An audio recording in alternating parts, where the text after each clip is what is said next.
كي يزول الألم. سوف نحيا هنا، سوف يحلو النغم. السلام عليكم ورحمة الله تعالى وبركاته. كنتمنى تكونوا كاملين بخير بألف خير. بنات، اليوم جيتكم فيديو جديد اللي كنتمنى انه ينال الاعجاب ديالكم. اليوم غنشارك معكم واحد البسطيله اللي كتجي زوينه بالخضر والطون، كتجي معلكه. كنتمنى انها تنال الاعجاب ديالكم وانكم تجربوها بالطريقه ديالي، وخصوصا يعني في هاد الاجواء. يعني دابا سخن الحال، كيبغي شي حاجه اللي هي خفيفه. فانا هاد ما غاديش نقول بسيطيله لان انا غنديرها صغيره، غادي نرافقها مع واحد السلطه.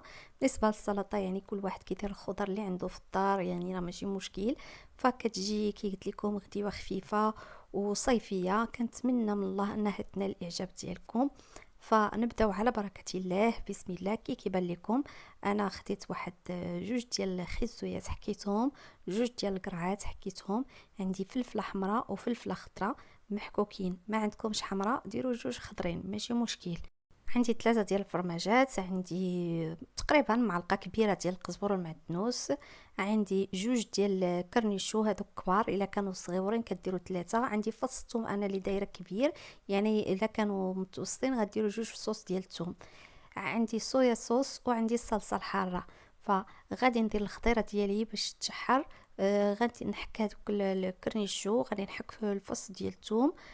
غادي ندير معاهم بالنسبه للتوابل، غندير الابزار 4 معلقه كبيره ديال الابزار، 4 معلقه كبيره ديال الكمون، بطبيعه الحال شويه ديال الملحه وزويته اللي غادي نشحروا فيها، زويته بلديه.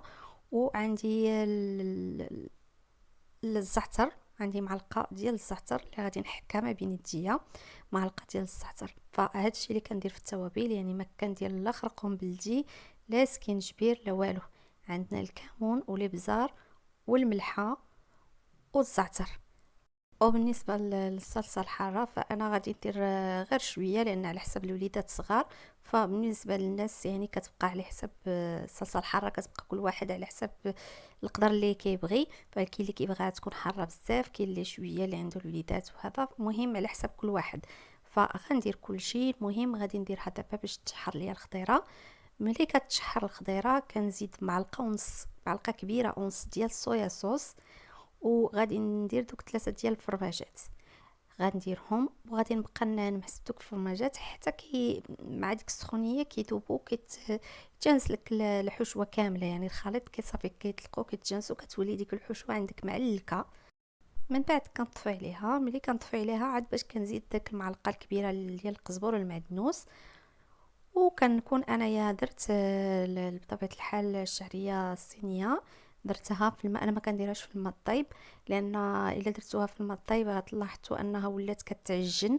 فمن الاحسن ديروها في الماء البارد عادي، ما عادي ديال الروبيني، يعني ديروها في الماء غير هي تكون قبل تخليوها واحد ساعه على الاقل، باش يلاه كتطلق كتولي مزيانه. واخا تبان لكم شويه يعني راه مازال ماشي بحال، ولكن راه هي هذيك. يعني ملي غادي تعمريه تطيب في الفران وهذا كتجي هي ديك وكتجي رائعه، ما كتجيش معجنه، كتجي زوينه. فمن الاحسن ما تبقاوش ديروها في الماء الطيب، عودوا ديروا في الماء يعني دافئ، ما تبقاوش ديروها فيه، ديروها في الماء عادي. غير هي ديروها قبل بديك ساعه تقريبا ولا ساعه الا ربع.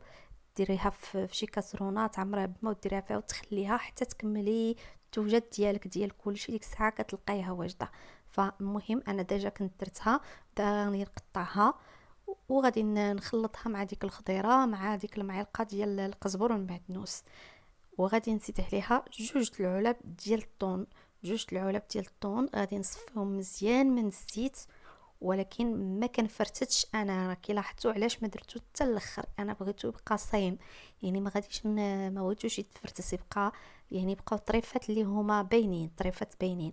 فملي غادي نخوي دوك العلب غادي غير دوك اللي كيكونوا كبار غادي نقسمهم هكا وصافي، غنخليه يبقى صاينين شويه، يعني يبقاو دوك الطريفات صاينين. المهم غنخلط ديك الساعه كلشي. وبطبيعه الحال انايا الورقه ديجا راني قديتها. خديت انا بالنسبه لي هذاك المول ديال الزاج.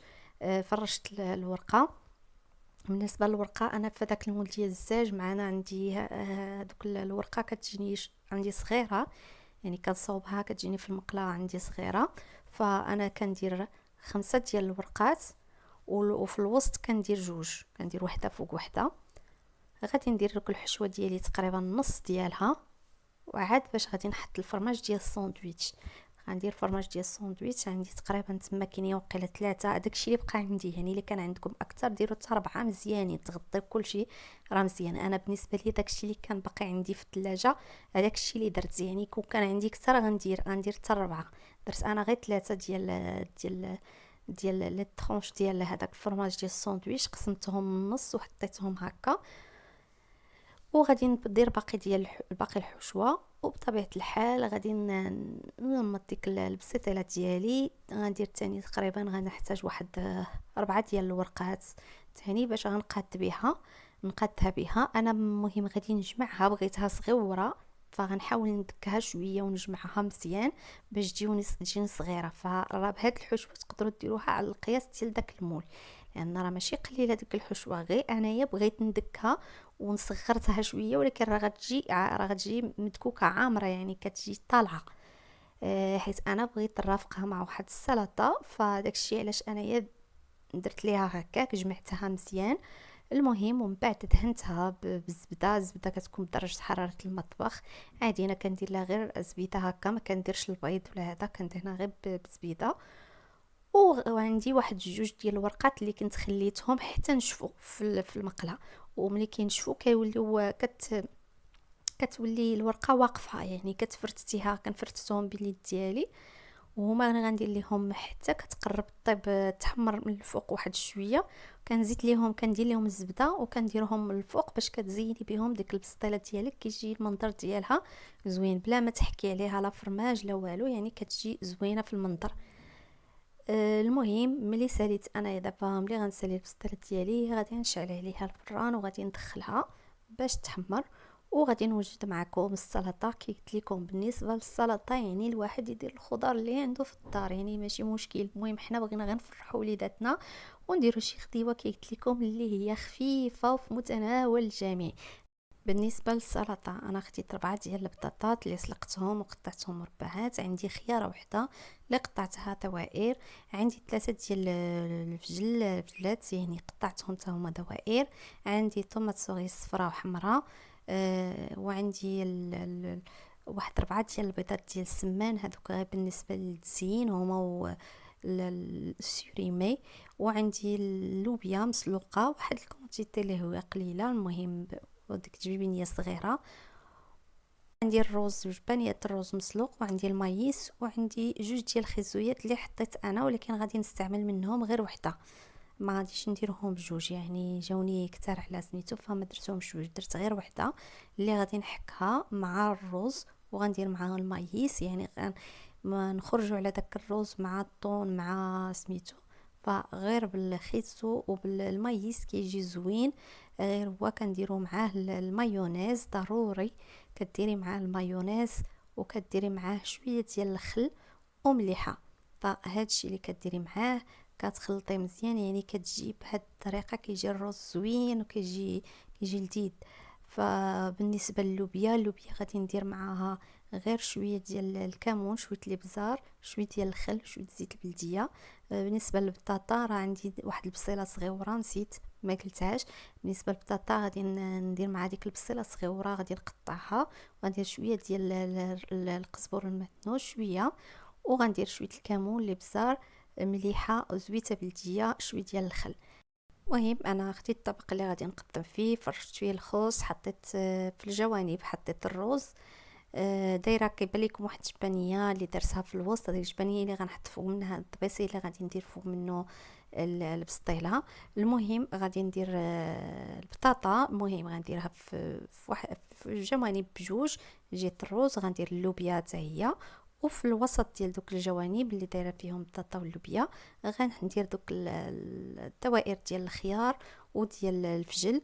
وغادي نزين بالطوماط سوري الصفراء والحمراء، وغادي ندير شويه ديال الزيتون الاسود وفرماج اور بلون اللي قطعته طريفات صغيورين. وحداك بالنسبه للسوريمي غادي نخلي جوج منه ديال القضبان منه غادي نديرهم مع داك البيض ديال السمان اللي غادي نزين به البسطيله ديالي، وحده غادي نديرها غادي نقطعها ونديرها فوق من البطاطا. فكي قلت لكم هادو كيبقاو غير للتزيين، يعني ممكن تستغنيو عليهم. وحتى بالنسبه للخضره راه كديروا اللي عندكم، يعني تقدروا ديروا تسلقوا خيزو، تسلقوا بطاطا، تسلقوا الباربه، تقدروا ديروا الخضره اللي عندكم. ديروا ما عندكمش طوماط سويس ما غديروهاش، غديروا طماطيش العاديه ديروا منها شلاضه ديالنا اللي كنديروا العاديه. المهم غديروا شلاضه اللي بغيتو وترافقوها مع هاد البسطيله ديال الخضار، كتجي زوينه كفكره، يعني خفيفه لغداء خفيف وغداء صيفي. تعرفوا هاد الايام سخن الحال، يعني كنحتاجوا بحال هاد الافكار ديال الوجبات الغداء يعني اللي يكونوا متنوعين. كنتمنى ان هاد الاقتراح ديالي ينال الاعجاب ديالكم، وكنتمنى انكم تجربوا هاد البسطيله بهاد الطريقه اللي شاركت معكم. فراه كتجي يعني بسطيله اقتصاديه وخفيفه وكتجي رائعه وبنينه، كتجي معلكه ولذيذه. ودابا كي كتشوفوا هذا هو التقديم النهائي ديال الغديوه ديالي. كنتمنى انها تنال الاعجاب ديالكم. فكي قلت لكم انا زينتها بهذاك السوريميو والبيض ديال السمان. فهاد التزيين دائما راه كيبقى اختياري على حسب الموجود، على حسب اللي عندكم. المهم كي شفتوا البسطيله كي كتجي عرفتي راه كتجي زوينه. ببقى لي دابا الا نقول لكم بسلامه عليكم، وكنتمنى من الناس اللي اول مره كيشوفوا القناه ديالي انهم يديروا لي ابوني ويديروا لي لايك ويفعلوا الجرس باش يوصلهم الجديد. وبالنسبه للناس اللي ديجا معايا في القناه وكيشجعوني، فشكرا لكم بزاف. وكنتمنى انكم تشاركوا الفيديو ديالي مع الاصدقاء ديالكم. وما بقى لي دابا الا نقول لكم بسلامه عليكم، وان شاء الله موعدنا فيديو ماجي، ونتمنى من الله انه يكون في متناول الجميع ويعجبكم حتى هو. ونخليكم على خير في لقاء اخر. بسلام عليكم.